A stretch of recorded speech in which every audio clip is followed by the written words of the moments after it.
Hola chicos, soy la maestra de Aro y yo voy a ser su maestra de la asignatura de taller de lectura y redacción número 2. La primera,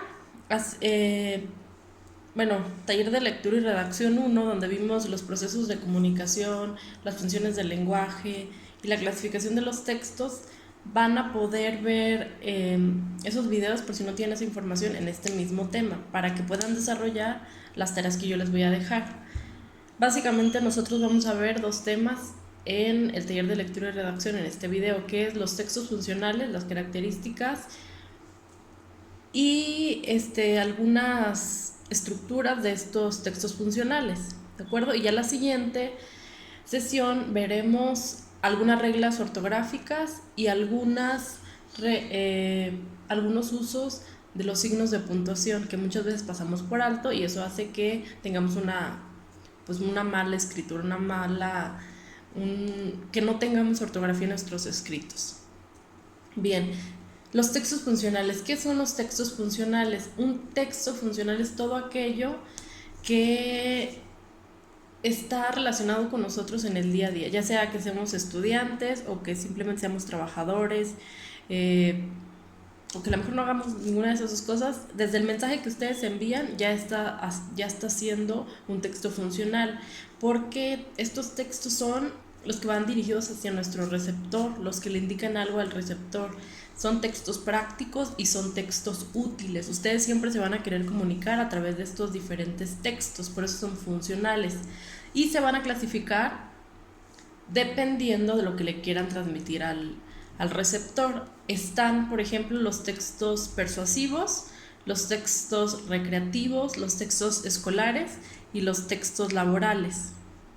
Vamos a tratar de ver un ejemplo de cada uno de ellos para que puedan relacionarlos. Cada uno de estos textos funcionales va directamente ligado a una función del lenguaje, o pueden ir ligados hasta dos funciones del lenguaje.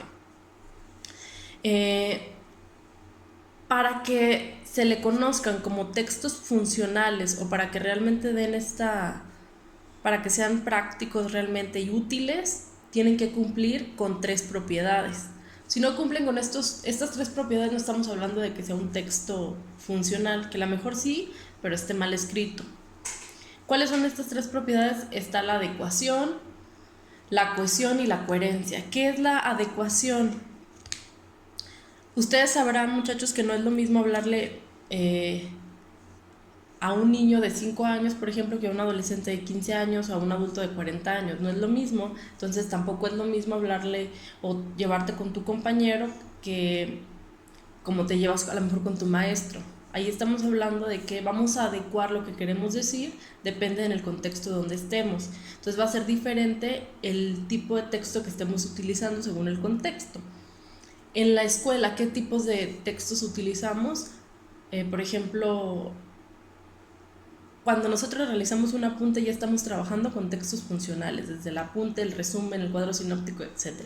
En nuestra vida cotidiana, los mensajes, los correos, todo eso ya también forma parte de un texto funcional que va a tener un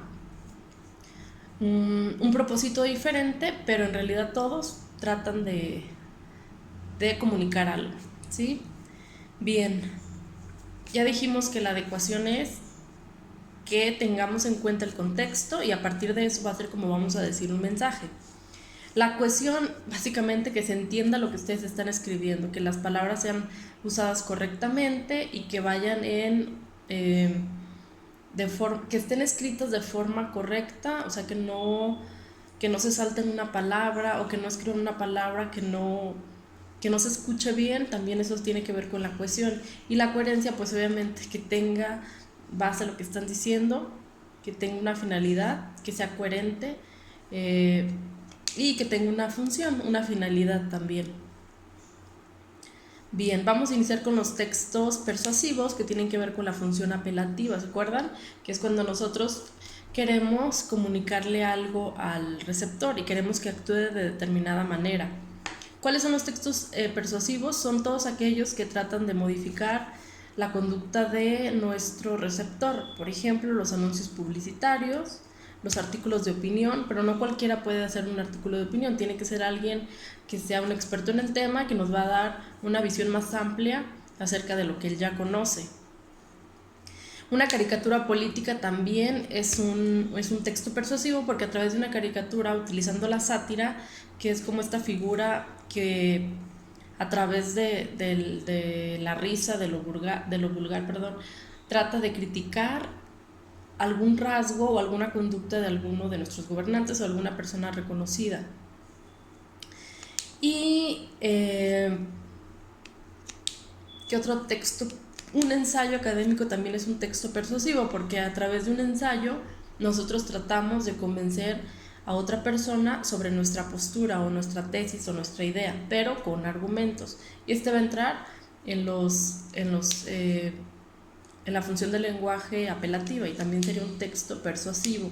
Un manual también es un texto persuasivo. Por ejemplo, cuando ustedes van a hacer un trámite para entrar a alguna escuela, universidad, no sé, ahí les dan un manual que ustedes tienen que seguir al pie de la letra, ¿sí? Entonces también está hablando de que es un texto funcional persuasivo. Un reglamento también, y tiene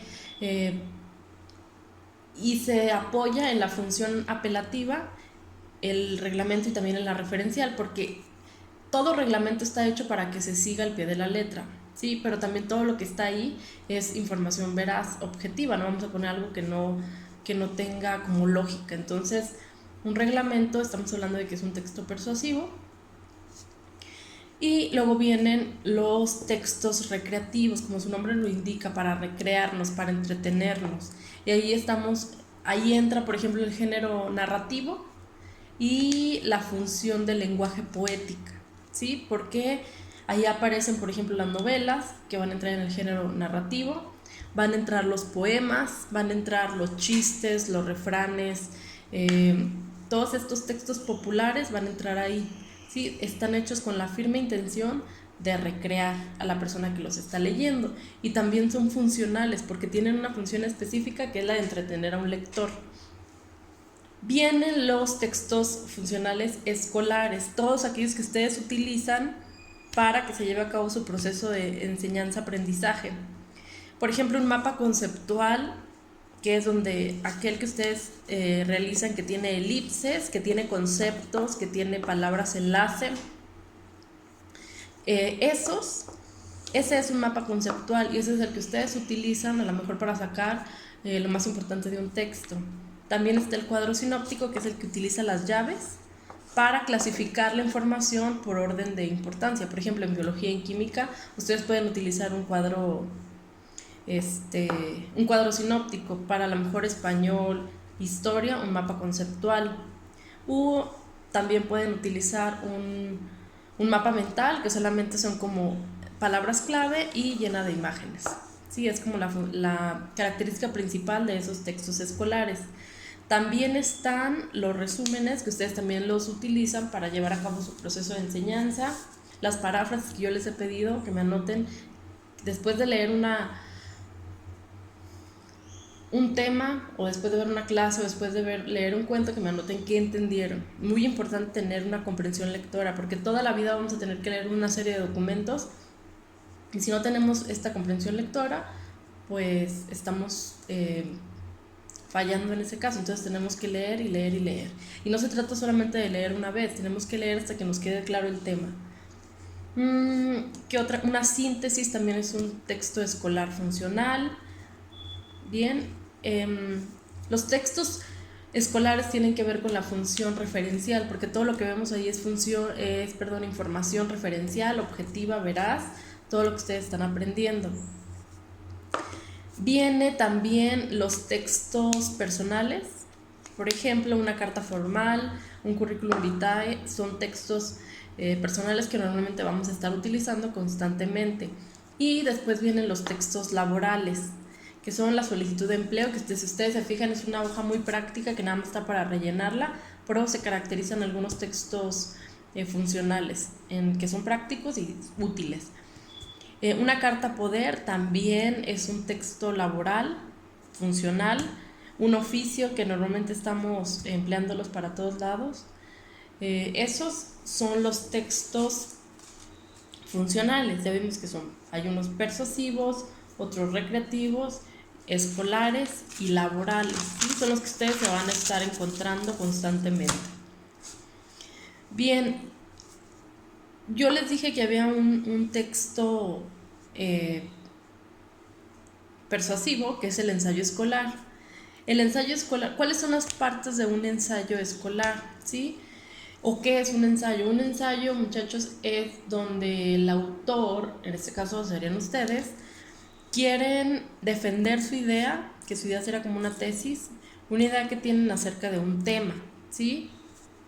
¿Cómo lo van a defender? Bueno, con argumentos. Hay que tener argumentos al momento de que nosotros queramos defender una idea. Y estos argumentos se tienen que utilizar en un ensayo. ¿Cuáles son los argumentos que ustedes podrían utilizar? Bueno, está el ensayo de autoridad y está el argumento de autoridad, el argumento de hecho, entre otros. Pero yo les voy a pedir que utilicen estos dos. ¿Cuál es el argumento de autoridad? Cuando una persona, un experto en algún tema, cita algo o dice algo a través de una investigación o un proceso de revisión constante o profundo, dice algo que apoya lo que ustedes quieren defender. Entonces toman esas palabras que fueron dichas por esta persona y las utilizan a su favor como un argumento, ¿sí? Yo digo, por ejemplo, que el COVID no existe, ¿no? Pero hasta ahorita mi tesis es, pues ni siquiera la pueden creer porque no tengo argumentos. Entonces si yo digo tal persona de tal, que pertenece al instituto, no sé, acaba de mencionar que sí, efectivamente no existe, después de una investigación que hizo, y yo lo cito en mi ensayo, digo, no existe por esto y por esto, y este señor también lo dice. Yo estoy utilizando el argumento de autoridad, me estoy apoyando en lo que ya dijo otra persona que sí tiene más como el nombre lo indica, o sea, autoridad sobre el tema, entonces me puedo apoyar, porque si solamente yo lo digo,